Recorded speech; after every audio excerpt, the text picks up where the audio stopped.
الحمد لله الذي لم يزل ولا يزال حيا قيوما عالما قديرا مدبرا سميعا بصيرا الحمد لله الذي خلق الإنسان وجعله سميعا بصيرا ثم هداه السبيل ونسب له الذليل إما شاكرا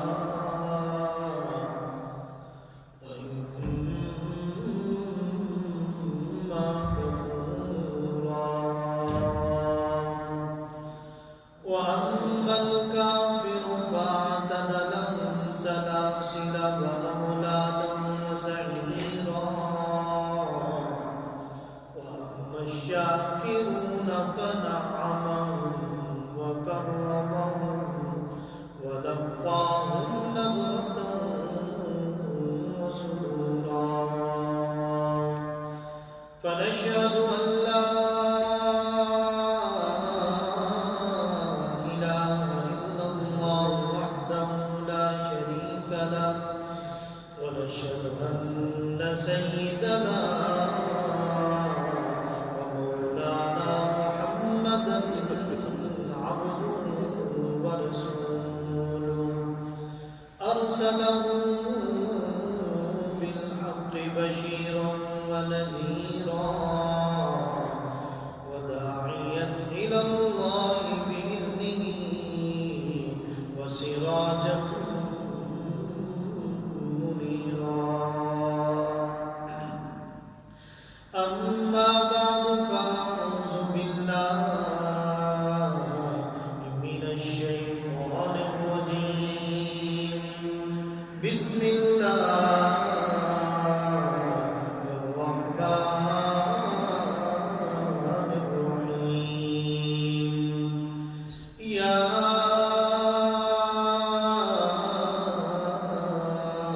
أيها الذين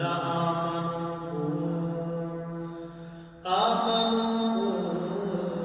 أنفسكم وأهليكم نارا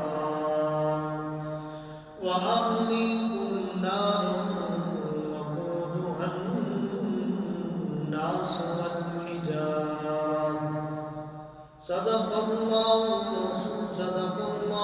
مولانا العظيم وصدق رسوله النبي الكريم ونحن على ذلك لمن الشاهدين والشاكرين والحمد لله رب العالمين میری آہ سحر گاہی کو دے تاثیر ہو یا رب جگا کر خواب غفلت سے جو عالم کو افادہ دے بات اپنی نہ کہوں گا نہ کسی غیر کی میں سنانے کے لیے حق کا پیام آیا ہوں گرامی قدر سامعین واجب الاحترام محترم بزرگوں اور دوستوں آج کے جمعۃ المبارک کا موضوع اولاد کے حقوق ہیں اور آج کے وقت کے پیش نظر اور مسلم معاشرے کے پیش نظر اس موضوع کی بڑی اہمیت ہے اور ضرورت بھی ہے۔ کہ والدین اولاد کے حقوق شناس بن جائیں اور جو اولاد ہے وہ اپنے والدین کے حقوق کو پہچاننے والی بن جائے۔ بعض دفعہ بچے شکایت کرتے ہیں کہ ہم تعلیم حاصل کرنا چاہتے ہیں، ہم پڑھنا لکھنا چاہتے ہیں، لیکن ہمارے جو والدین ہیں وہ ہمیں پڑھنے سے منع کرتے ہیں، وہ کام کرنے کی ترغیب دیتے ہیں، ہنر سیکھنے کی ترغیب دیتے ہیں، کیونکہ ہر ایک بچے کی سوچ الگ ہوتی ہے، ہر بچے کی فکر الگ ہوتی ہے، ہر بچے کی اپنی ایک آرزو اور امید ہوتی ہے، ہر ایک بچے کا اپنا خواب ہوتا ہے۔ کوئی بچہ حافظ قرآن بننا چاہتا ہے، کوئی بچہ عالم دین بننا چاہتا ہے، کوئی بچہ مفتی بننا چاہتا ہے، کوئی مبلغ بننا چاہتا ہے، کوئی خطیب بننا چاہتا ہے، کوئی ڈاکٹر بننا چاہتا ہے، کوئی انجینئر بننا چاہتا ہے، اور کوئی ماہر قانون دان، ماہر سیاست دان بننا چاہتا ہے۔ الغرض کہ ہر ایک بچے کی اپنی فکر ہوتی ہے، اپنی سوچ ہوتی ہے، اپنا خواب ہوتا ہے۔ تو جب والدین ان کو یہ بات کہہ دیتے ہیں کہ آپ نے پڑھنا نہیں، آپ نے تعلیم حاصل نہیں کرنی، اور پھر وہی بچے جن کو مکتب کی زینت بننا تھا، وہی بچے جن کو مدرسے یا اسکول یا جامعہ یا یونیورسٹی کی زینت بننا تھا، پھر وہی بچے ہوٹلوں کی زینت بنتے ہیں، پھر وہی بچے سینما گھروں کو آباد کرتے ہیں، اور اس کے پیچھے اگر وجہ جانی جائے تو وجہ یہی سامنے آتی ہے کہ ہمارے والدین نے تعلیم حاصل کرنے نہیں دی، ہمیں کام پر لگا دیا، ہنر پر لگا دیا۔ تو اس لیے اگر والدین بر وقت اپنے اولاد کے حقوق کے بارے میں فکر مند ہوگی تو یہی بچے پھر مستقبل میں اپنے والدین کا سہارا بھی بنتے ہیں، اور اپنے والدین کے لیے دنیا میں بھی عزت اور احترام کا باعث بنتے ہیں، اور کل قیامت کے دن بھی اپنے والدین کے لیے نجات کا ذریعہ بنتے ہیں۔ تو آج کے اس مختصر سے خطبے کے اندر اولاد کے حقوق کے جو مراحل ہیں میں مختصراً طور پر بیان کروں گا، تاکہ قرآن کریم اور احادیث مبارکہ کے اندر جو اللہ رب العزت نے اور اللہ رب العزت کے محبوب پیغمبر کے جو ارشادات ہیں وہ ہمارے سامنے آ جائیں، اور ہم اس کے تناظر میں اپنے بچوں کے حقوق کو ادا کریں اور ان کے حقوق کا خیال کریں۔ عزیزان من عرض کرنا چاہتا ہوں کہ رب تعالیٰ نے قرآن کریم کے اندر ارشاد فرمایا، یا ایھا الذین آمنوا قوا انفسکم واہلیکم نارا وقودها الناس والحجارہ۔ اے ایمان والو، تم اپنے آپ کو اور اپنے بچوں کو اس جہنم سے بچا لو، اس آگ سے بچا لو جس کا ایندھن پتھر اور لوگ بننے والے ہیں۔ جناب عبداللہ بن عمر رضی اللہ تعالیٰ عنہ اس آیت کی تشریح میں یہ بات ارشاد فرماتے ہیں کہ اس سے مراد یہ ہے کہ آپ اپنی اولاد کو علم بھی سکھائیں اور ان کو ادب بھی سکھائیں۔ عزیزان من، اولاد کے حقوق کے بارے میں جناب عبداللہ بن عمر رضی اللہ تعالی عنہ نے اپنے والد محترم سے پوچھا، جناب عمر فاروق رضی اللہ تعالی عنہ سے پوچھا کہ ابا جان اولاد کا کیا حق ہے، والدین پر اولاد کا کیا حق ہے؟ تو حضرت عمر فاروق رضی اللہ تعالی عنہ نے ارشاد فرمایا کہ اولاد کے حقوق میں سب سے پہلا یہ ہے کہ خاوند جو ہے وہ اپنے بچوں کے حقوق کا خیال کرتے ہوئے اپنی بیوی کا انتخاب کرے۔ یعنی پہلا حق جو بچوں کا ہے وہ آدمی کے نکاح سے ہی شروع ہو جاتا ہے کہ آدمی عورت کا جو انتخاب کرے گا، اپنی بیوی کا جو انتخاب کرے گا، تو اسے چاہیے کہ نبی کریم صلی اللہ علیہ وسلم کے ارشادات کی تناظر میں، ارشادات کی روشنی میں بیوی کا انتخاب کرے، کیونکہ آدمی کے نکاح سے ہی بچوں کے جو حقوق ہیں وہ شروع ہو جاتے ہیں۔ اگر انسان کے عقل میں پاک دامن، پاکیزہ، باحیا اور ایمان والی نیک صالح بیوی آئے گی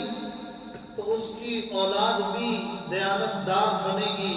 اولاد بھی پاکیزہ بنے گی، اولاد بھی حیادار بنے گی، اور پھر اس سے بڑھ کر کے اولاد اپنے والدین کا احترام کرنے والی بنے گی۔ اگر انسان کے عقل میں ایسی بیوی آ جائے جسے حیا کا پتہ نہ ہو، پاک دامن نہ ہو، اپنے خاوند کے پیٹھ پیچھے اس کے گھر کی حفاظت نہ کرے، تو پھر یہی جو خاصیات ہیں، یہ والدین کا جو اثر ہے یہ بچوں میں بھی منتقل ہو جاتا ہے۔ بخاری شریف کی حدیث ہے، جناب رسول اللہ صلی اللہ علیہ وسلم نے ارشاد فرمایا کہ آدمی عورت سے نکاح 4 چیزوں کی وجہ سے کرتا ہے، یا تو عورت کے حسب و نسب کی وجہ سے، یا پھر عورت کے حسن و جمال کی وجہ سے، یا عورت کی دولت کی وجہ سے، یا پھر عورت کی دینداری کی وجہ سے۔ 4 چیزیں جناب رسول اللہ صلی اللہ علیہ وسلم نے ارشاد فرمائی کہ آدمی یا تو بیوی سے اس کے حسن و جمال کی وجہ سے نکاح کرے گا، یا پھر اس کی خوبصورتی کی وجہ سے، یا پھر اس کے مال و دولت کی وجہ سے، یا اس کے حسب و نسب کی وجہ سے، یا پھر اس کے دینداری کی وجہ سے اس کے ساتھ نکاح کرے گا۔ جناب رسول اللہ صلی اللہ علیہ وسلم نے ارشاد فرمایا، او لوگوں، میں تمہیں تعلیم یہ دیتا ہوں تو کہ تم پہلی 3 چیزوں کو چھوڑ دینا اور عورت سے اس کی دینداری کی وجہ سے نکاح کر لینا۔ کہ عورت اگر تمہاری دیندار ہوگی، باحیا ہوگی، پاکیزہ ہوگی، امانت دار ہوگی، دیانت دار ہوگی، تو تمہاری اولاد بھی دیانت دار بنے گی۔ یہ سب سے پہلا حق ہے اولاد کا کہ خاوند جو ہے بیوی کا انتخاب سوچ سمجھ کر کرے۔ اولاد کا دوسرا حق کہ جب آدمی اپنی بیوی سے صحبت کرنے لگتا ہے، اپنی بیوی سے مباشرت کرتا ہے، ہم بستری کرتا ہے، تو حدیث میں ہے کہ دونوں اپنی نیت بھی ٹھیک کریں، خاوند بھی بیوی بھی، اور اس کے لیے ایک دعا ہے حدیث مبارکہ کے اندر، بخاری شریف کی حدیث ہے کہ جب عورت بیوی کے ساتھ ملاقات کرے، صحبت کرے،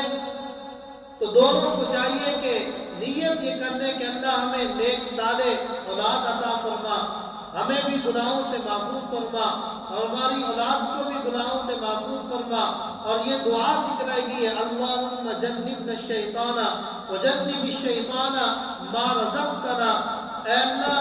ہمیں بھی شیطان سے محفوظ رکھ اور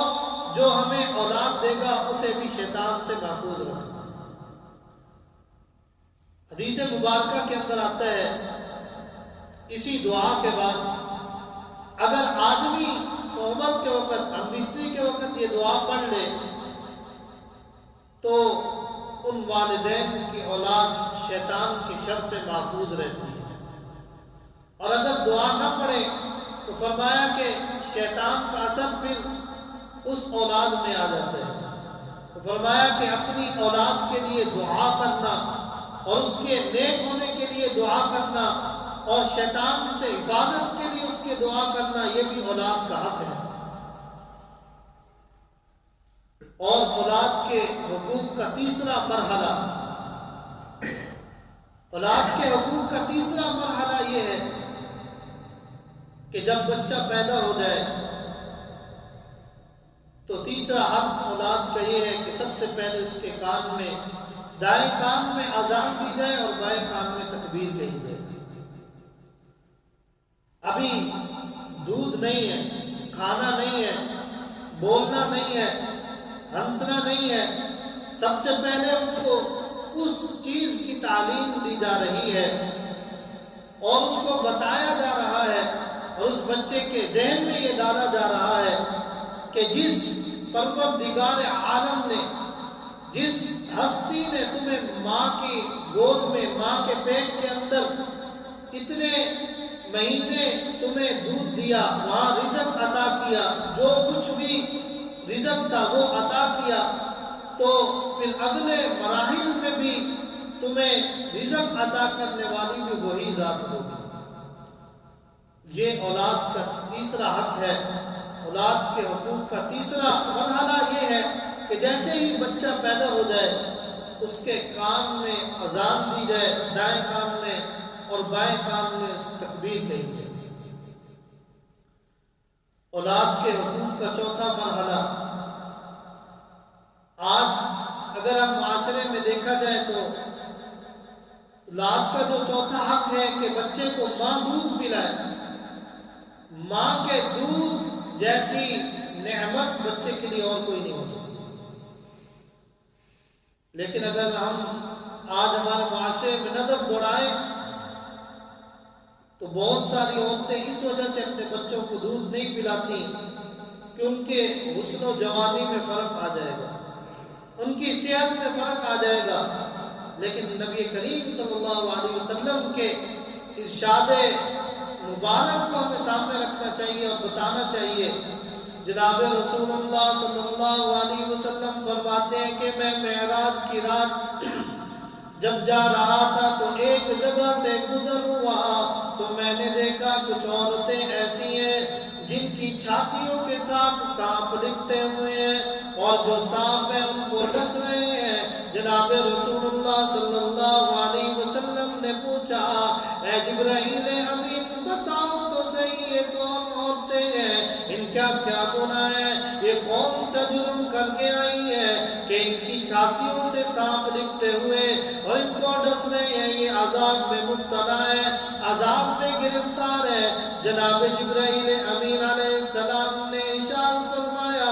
اے اللہ کے نبی یہ وہ عورتیں ہیں جنہوں نے صرف اپنے حسن و جمال کی خاطر اور اپنی جوانی کی خاطر، اپنے حسن شباب کی خاطر اپنے بچوں کو دودھ پلانا چھوڑ دیا تھا، صرف اپنی جوانی کی خاطر اپنے بچوں کو دودھ پلانا چھوڑ دیا تھا۔ میں کہ یہ وہ عورتیں ہیں اس وجہ سے ان کی چھاتیاں جو ہیں، ان کی چھاتیوں سے سانپ لپٹے ہوئے ہیں اور ان کو ڈس رہے ہیں اور یہ قیامت تک ایسے ہی رہے گا۔ اس لیے ہمیں اپنے اولاد کے حقوق کی فکر کرنی چاہیے کہ ہمیں پتہ ہونا چاہیے کہ اولاد کا حق کیا ہے۔ فرمایا کہ پانچواں، اولاد کے حقوق کا پانچواں مرحلہ، اور ایک اور یہ بات کہ دودھ پلانے میں حکمت کیا ہے۔ فرمایا ایک تو یہ بچے کی غذا اس سے اچھی ہوگی، فرمایا کہ دوسرے والدین کے اثرات منتقل ہوتے ہیں اس دودھ کے ذریعے۔ مایا کہ حضرت خواجہ بختیار کاکی رحمت اللہ علیہ کے بارے میں آتا ہے، یہ جب پیدا ہوئے تو حافظ قرآن تھے، پیدا ہوئے حافظ قرآن تھے، اور کیوں حافظ قرآن تھے؟ پتہ لگا کہ ان کی والدہ خود حافظ قرآن تھی، اپنے بچے کو دودھ پلاتے وقت قرآن کریم کی تلاوت کرتی رہتی تھی، اور وہی اثرات منتقل ہوتے رہے، اور اللہ نے ایک کرامت اور معجزے کے طور پر اس بچے کو دودھ پلاتے ہوئے قرآن کریم پڑھنے کی وجہ سے حافظ قرآن بنا۔ فرمایا کہ جب بچہ پیٹ کے اندر آ جائے، عمل ٹھہر جائے، فرمایا کہ میاں بیوی کو چاہیے کہ وہ ایک عہد کر لیں کہ ہم اس بچے کے لیے اپنے جتنے بھی ہم کام ہیں اس کو قرآن و سنت کی روشنی میں کریں۔ فرمایا کہ پھر آپ دیکھیں کہ آپ کی اولاد آپ کی فرما بردار بنتی ہے کہ نہیں بنتی، آپ کی اطاعت کرنے والی بنتی ہے کہ نہیں بنتی۔ تو اس لیے ہمیں اپنے اولاد کے حقوق کو پہچاننا پڑے گا، ان کو ادا کرنا پڑے گا، قبل اس کے کہ ہم یہ کہیں کہ ہماری اولاد جو ہے وہ ہمارے حقوق نہیں پورا کرتی۔ جناب عمر فاروق رضی اللہ تعالیٰ عنہ کے زمانے میں ایک آدمی شکایت لے کے آیا اور کہنے لگا، اے امیر المؤمنین خلیفۃ المسلمین، میرا بچہ میرے حقوق ادا نہیں کرتا، میرا حق ادا نہیں کرتا، میری خدمت نہیں کرتا۔ حضرت عمر فاروق رضی اللہ تعالیٰ عنہ نے اس آدمی کے بچے کو بلایا اور پوچھا کہ تم اپنے والدین کے حقوق ادا نہیں کرتے، اپنے باپ کا حق ادا نہیں کرتے؟ تو وہ بچہ کہنے لگا، اے امیر المؤمنین خلیفۃ المسلمین، آپ ہمیں ذرا یہ بتائیں، کیا صرف والدین کا بچوں پر حق ہے؟ کیا اولاد کا بھی والدین پر حق ہے؟ جناب عمر فاروق رضی اللہ تعالیٰ عنہ نے فرمایا، ہاں کیوں نہیں، بچوں کا بھی اور والدین پر حق ہے۔ بچوں کا والدین پر پہلا حق یہ ہے کہ جب آدمی نکاح کرے تو اس کے لیے اچھی عورت کا انتخاب کرے، پھر جب بچہ پیدا ہو جائے تو اس کا اچھا نام رکھے، پھر اس کے بعد اس کی تعلیم اور تربیت کا بھی خیال رکھے۔ تو وہ بچہ کہنے لگا، اس آدمی کا بیٹا کہنے لگا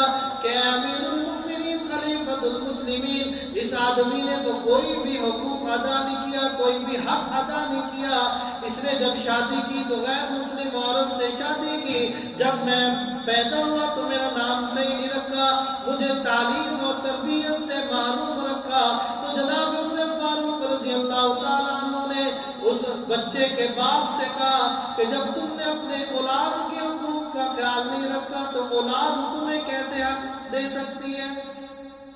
اولاد کیسے تمہارے حق ادا کرے؟ تو آج ہمارے معاشرے میں یہی والدین کہتے ہیں کہ ہمارے حقوق ادا نہیں کرتی اولاد، لیکن والدین کو بھی چاہیے کہ اولاد کے حقوق کو تو پہچانے،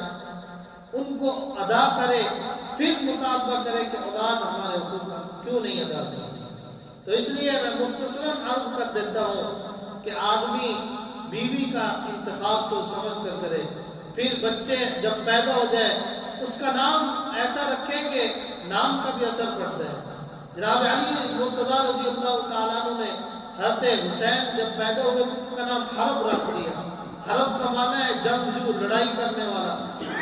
آپ صلی اللہ علیہ وسلم نے ان کا نام بدل کر حسین رکھ دیا۔ حسن پیدا ہوئے ان کا نام بھی حرب رکھ دیا۔ نبی کریم صلی اللہ علیہ وسلم نے ان کا نام بدل دیا۔ آج ہمارے معاشرے میں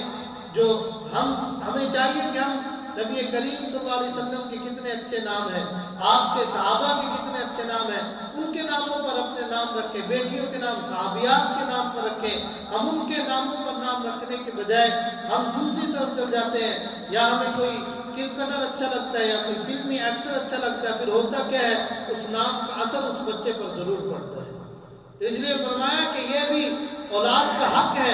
کہ ان کا اچھا نام رکھا جائے، شرکیہ ناموں سے بچا جائے، جیسے کہ عبد النبی، نبی کا بندہ، تو نام تو ہے عبداللہ، اللہ کا بندہ ہونا چاہیے۔ عبد الرسول، رسول کا بندہ، تو ہم اللہ کے بندے ہیں، تو یہ نام بھی سوچ سمجھ کر اس کے معنی کو سامنے رکھتے ہوئے رکھنا چاہیے۔ تو اگر ہم بر وقت اور صحیح وقت میں اپنے اولاد کی فکر کریں گے، اولاد کے حقوق کی فکر کریں گے، یہی اولاد ہمیں دنیا میں بھی ہمارے لیے باعث فخر بنے گی اور کل قیامت کے دن بھی ہمارے لیے نجات کا ذریعہ بنے گی۔ اللہ رب العزت سے دعا ہے کہ مجھے بھی آپ کو بھی ان تمام باتوں پر صحیح معنوں میں عمل کرنے کی توفیق عطا فرمائے۔ وآخر دعوانا